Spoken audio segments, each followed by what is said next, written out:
O comércio e as negociações financeiras internacionais tornaram urgente a criação de um regime estatal ou estável de câmbio, isto é, uma paridade entre as moedas. O melhor, na opinião de muitos governantes e economistas, é criar um dinheiro mundial que circule livremente pelos países sem obstáculos criados por políticas particulares, nem interesse próprio de uma única nacionalidade. Foi neste quadro que os países ligados à União Europeia se adiantaram, definindo a criação do euro, que seria uma moeda regional válida desde 1998. Esta cobertura e subordinação das nacionais economias, somada à vulnerabilidade das moedas nacionais e o fluxo para o capital estrangeiro, acabou levando muitos governantes a discutir o futuro sistema integrado da economia mundial.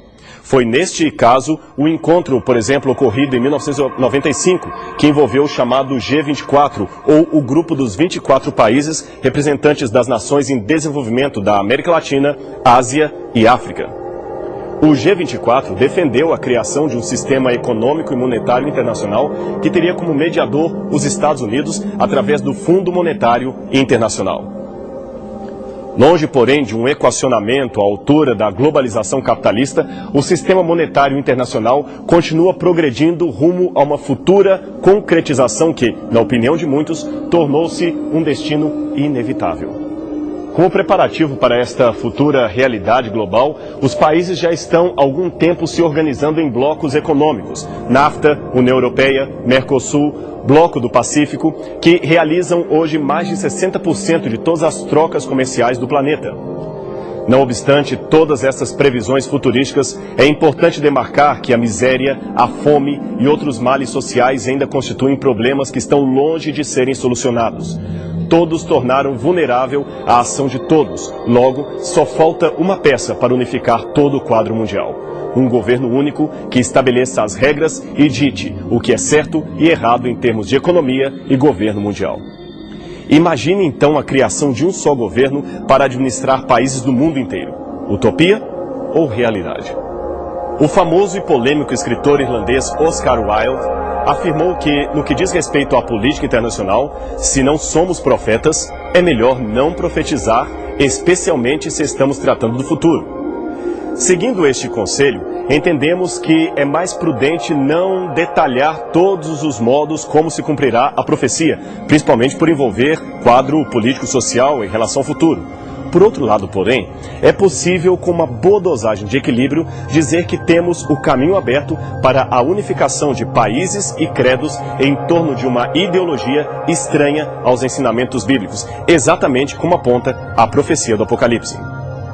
Neste programa não teremos condições para mencionar todos os itens desta discrepância entre a nova ordem mundial e a cosmovisão bíblica, mas a sua menção é um bom incentivo para que você pesquise as profecias e as tendências do futuro e tire alguma conclusão por si mesmo. Fazendo isto, você estará descobrindo a identidade ideológica do futuro anticristo e se preparando para não ser enganado por ele.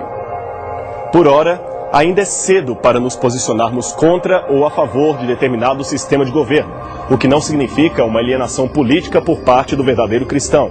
A regra que se deve seguir é apenas a seguinte: se for estabelecida alguma regra que conflita com qualquer mandamento da lei divina ou da Bíblia, o que importa é ser fiel a Deus e não aos homens, nem que para isso tenhamos que pagar com a nossa própria vida.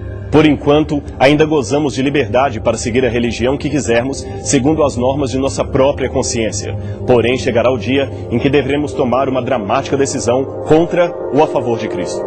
Para coisas envolvendo a espiritualidade, não existe neutralidade, não existe meio termo. Mudando um pouquinho de assunto, mas permanecendo dentro do quadro profético de um predito fim do mundo, podemos citar também as crises ecológicas que ameaçam o planeta. Hoje, a preocupação com o fim da vida na Terra extrapolou em muito a questão nuclear ou os que estudam profecias relacionadas ao juízo final. A cada dia, vê-se o meio ambiente morrer aos poucos na progressiva destruição das florestas, na redução da água potável e no empobrecimento da biodiversidade.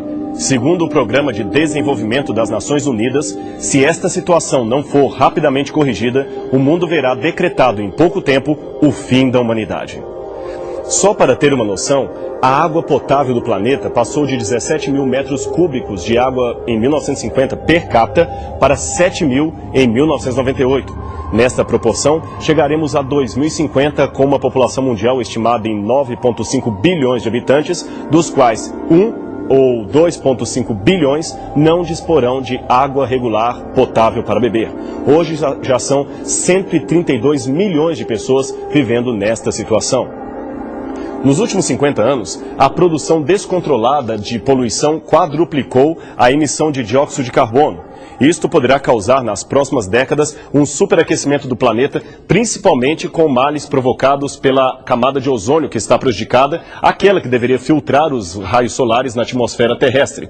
Se tal fenômeno ocorrer, trará em consequência o aumento de até 1 metro do nível do mar, que inundará consideráveis faixas de terra dos países e cidades que estão costeiros, permitindo o avanço das áreas desérticas. Estas são apenas algumas das muitas advertências que estudiosos e ecologistas do mundo inteiro têm feito à humanidade. Se a paisagem destrutiva não for modificada, a tendência aponta um futuro pouco digerível para a sociedade. Pelo menos é o que dizem ambientalistas do movimento Greenpeace. Há quase 2000 anos, o apóstolo João profetizou que no futuro Deus teria de acertar contas com os que cometem, dentre outros delitos, crimes contra a ecologia. Como diz a profecia, chegou o tempo determinado de sua ira, a ira de Deus, e o tempo para destruíres os que destroem a terra. Noutras palavras, esta profecia nos ensina que, primeiro, quase 2 milênios antes da era atômica, Deus já sabia que no futuro a humanidade poderia destruir a Terra. Segundo, antes que qualquer um pudesse sonhar racionalmente com uma possível destruição em massa, Deus revelou ao profeta que isto um dia seria realidade. E ele escreveu tudo no livro do Apocalipse. Terceiro, segundo a profecia, antes que se efetuasse um extermínio final, Cristo voltaria, dando um basta na destruição desenfreada da natureza. Antes, porém, que este evento aconteça, o Senhor utiliza-se da própria natureza para advertir os habitantes da terra de que em breve haverá um juízo, e cada um prestará contas por tudo o que tem praticado. Todos os atos bons e ruins serão um dia sentenciados ou trazidos à tona no tribunal de Deus. Certa vez, Jesus repreendeu aos estudiosos do seu tempo porque não davam o devido valor à vinda do juízo de Deus. Ele disse: chegada a tarde dizeis, haverá bom tempo, porque o céu está avermelhado. E pela manhã, hoje haverá tempestade, porque o céu está de um vermelho sombrio. Sabeis, na verdade, discernir o aspecto do céu, e não podeis discernir os sinais dos tempos? Lucas capítulo 12, versos 54 a 56. O que Jesus queria dizer por sinais dos tempos? Que à medida que progredisse a história, todos saberiam que o dia de Deus estaria chegando. No Apocalipse, há uma importante mensagem do juízo anunciada em todo o céu. Um anjo voa e diz: temam a Deus e louvem a sua grandeza, pois já chegou a hora de Deus julgar a humanidade. Adorem aquele que fez o céu, a terra, o mar e as fontes das águas. Apocalipse 14, verso 7. Não seria o respeito à natureza uma bela forma de adorar a Deus, reconhecendo-o como o Criador de tudo o que existe? Jesus estava com seus discípulos realizando a última ceia. Era uma noite de quinta-feira e havia algo estranho no ar.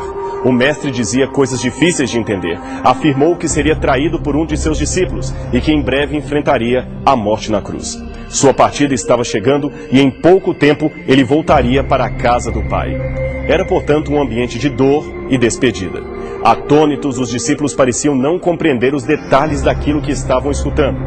Era tão forte a dor de separar-se do mestre que, em sua emoção, pareciam que estavam bloqueados no entendimento e, para não sofrer ainda mais, pareciam querer alienar-se do que estava sendo lhes anunciado.